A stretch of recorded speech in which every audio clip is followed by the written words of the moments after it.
पाकिस्तानी सेना के ऊपर आखिरकार पाकिस्तानी पुलिस का गुस्सा क्यों टूट रहा है? क्या सब कुछ पाकिस्तानी सेना ने करवाया है? आखिर क्या है मामला? जानेंगे सड़क में क्यों लोग उतर रहे हैं, खासकर पुलिस वाले भी। तो वहीं दूसरी तरफ भारत के महापरीक्षण पर अमेरिका की नज़र। हाइपरसोनिक मिसाइल को लेकर बहुत बड़ी खुशखबरी निकलकर सामने आई है। जानेंगे क्या कुछ चल रहा है जियोपॉलिटिक्स में। आइए जानते हैं इन खबरों को विस्तार से।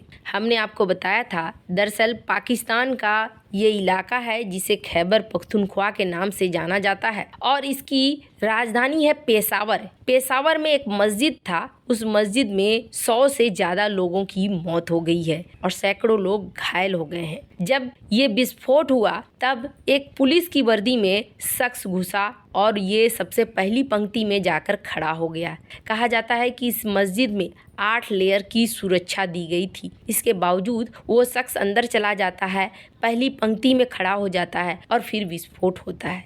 विस्फोट में कई सारे लोग मारे जाते हैं, मस्जिद को भी बहुत ज़्यादा नुकसान होता है। जब ये सब कुछ होता है तो तहरीके तालिबान का एक धड़ा कहता है कि हाँ, हमने किया है। एक धड़े ने हमले की जिम्मेदारी ली, लेकिन जो मेन धड़ा था, उस मेन धड़ा ने कहा कि नहीं, हमने ये नहीं किया है। और जैसे ही ये आ गया कि हमने ये नहीं किया है, वैसे ही पाकिस्तान ने अफगानिस्तान को दोष देना शुरू कर दिया। अफगानिस्तान को कहा तो तालिबान ने भी उधर से झिड़क दिया। तालिबान ने कहा अपने घर का कचरा हमारी तरफ मत फेंको, हमने नहीं किया है ये सब कुछ चल रहा था। लेकिन अब खैबर पख्तूनख्वा इलाके में वहां की पुलिस उतर आई है सड़कों पर, और सड़कों पर उतरने का ये कदम एकदम से अप्रत्याशित है, सोचा नहीं गया था। क्योंकि सड़कों पर जो ये पुलिस उतरी है ना, ये पाकिस्तानी खुफिया एजेंसी ISI के खिलाफ नारेबाजी कर रही है।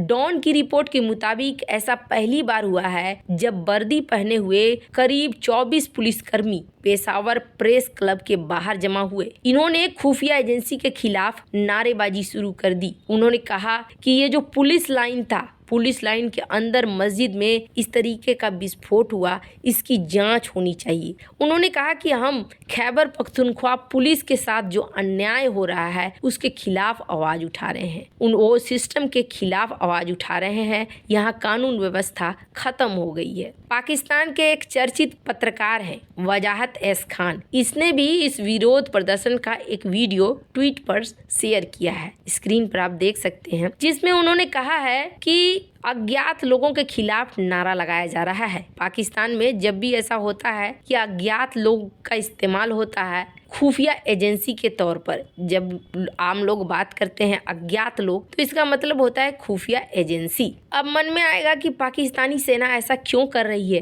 तो पाकिस्तान के ही सेना के पूर्व अधिकारी रिटायर मेजर आदिल का आरोप है कि खैबर पख्तूनख्वा में होने वाला है चुनाव, और इस चुनाव में बाधा डालने के लिए ये विस्फोट कर रही है पाकिस्तानी सरकार खुद ही। आदिल राजा का कहना है कि ISI और सेना दोनों मिलकर ये सब कुछ कर रही है। TTP कह रही है कि हमने ये सब कुछ नहीं किया है। वैसे आपको बता दें, अभी तक साफ निकल कर नहीं आया है कि ये सब कुछ किसने किया है। पर हाँ, पाकिस्तान के एक मंत्री ने ये बयान दिया कि जिस तरीके से पाकिस्तान के अंदर मस्जिद में ये हमले हुए, भारत में कभी भी जो प्रार्थना कर रहे होते हैं उनके ऊपर इस तरीके के हमले नहीं होते हैं। खैर, पाकिस्तान अपनी ही करनी का फल भोग रहा है। ये बात पाकिस्तान जितनी जल्दी समझ ले उतना बेहतर है। वैसे अब उसके पास दिन बचे नहीं, क्योंकि विदेशी मुद्रा भंडार अब करीब $3 अरब के नीचे जा रहा है। यानी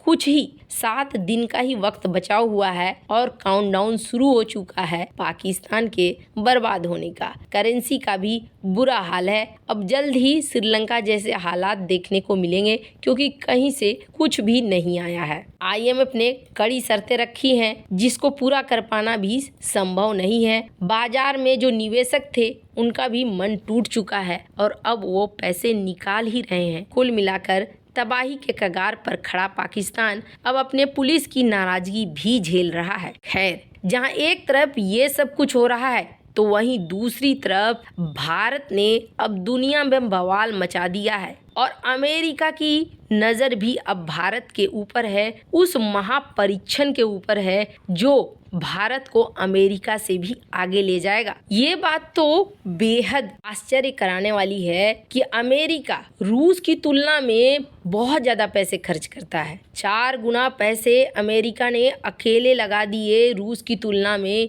हाइपरसोनिक मिसाइलों के लिए, लेकिन 4 बार परीक्षण किया, अमेरिका को थोड़ी बहुत सफलता ही मिली। पहले के सारे परीक्षण बेकार ही साबित हुए। हाल के एक आध परीक्षण में अमेरिका को सफलता थोड़ी बहुत मिली है, आंशिक तौर पर मिली है। दुनिया हाइपरसोनिक मिसाइलों की रेस में लगी हुई है। हाइपरसोनिक मिसाइलों की संख्या जिसके पास जितनी बड़ी होगी, समझ लीजिए कि अगला सुपर पावर वही होगा। यही वजह है कि अमेरिका के पूर्व राष्ट्रपति डोनाल्ड ट्रंप भी कई बार कह चुके हैं कि अमेरिका हाइपरसोनिक मिसाइलों की रेस में पीछे है, अमेरिका को आगे आना चाहिए। पर अमेरिका की सबसे बड़ी कंपनी लॉकहीड मार्टिन ये हाइपरसोनिक मिसाइल को बनाने का टारगेट लेकर तो चली है, लेकिन इस टारगेट में बार बार पिछड़ रही है। इसने hypersonic air breathing weapon concept यानी कि HAWC का हाल में परीक्षण किया है, पर इसे आप ये नहीं कह सकते हैं कि पूरी तरीके से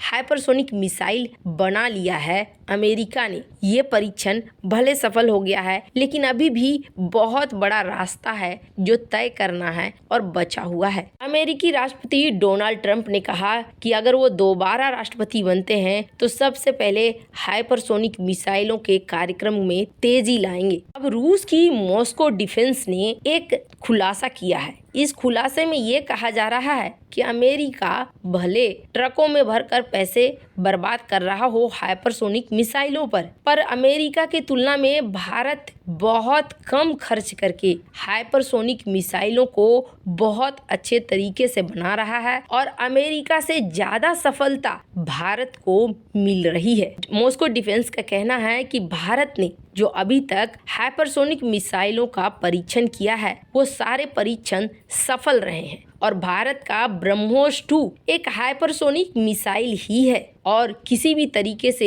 ये रूस के जिरकॉन मिसाइल से कम नहीं है। अमेरिका भी अब भारत के हाइपरसोनिक प्रोग्राम के ऊपर नजर रख रहा है और अमेरिका को भी लग रहा है कि भारत बहुत जल्द हाइपरसोनिक मिसाइलों को बना लेगा। वैसे आपको बता दें, भारत तरफ से हाल ही में HTDV परीक्षण तो किया गया था। अब कहा जा रहा है कि 3rd फेज HSTDV का फिर से परीक्षण होगा, जिसमें 600 सेकेंड तक इस हाइपरसोनिक डिवाइस को रखा जाएगा हवा में और ये करीब 1500 किलोमीटर के डिस्टेंस को 300 से 400 केजी के पेलोड के साथ तय करेगी। मतलब अगर ये परीक्षण सफल रहा, ये जो एक महापरीक्षण हो रहा है, तो हाइपरसोनिक के क्षेत्र में सबसे बड़ी कामयाबी होगी भारत की। वैसे इन सब मामले में आपकी क्या राय है, कमेंट कर जरूर बताएं। जल्द मिलते हैं अगले वीडियो में नई खबर के साथ।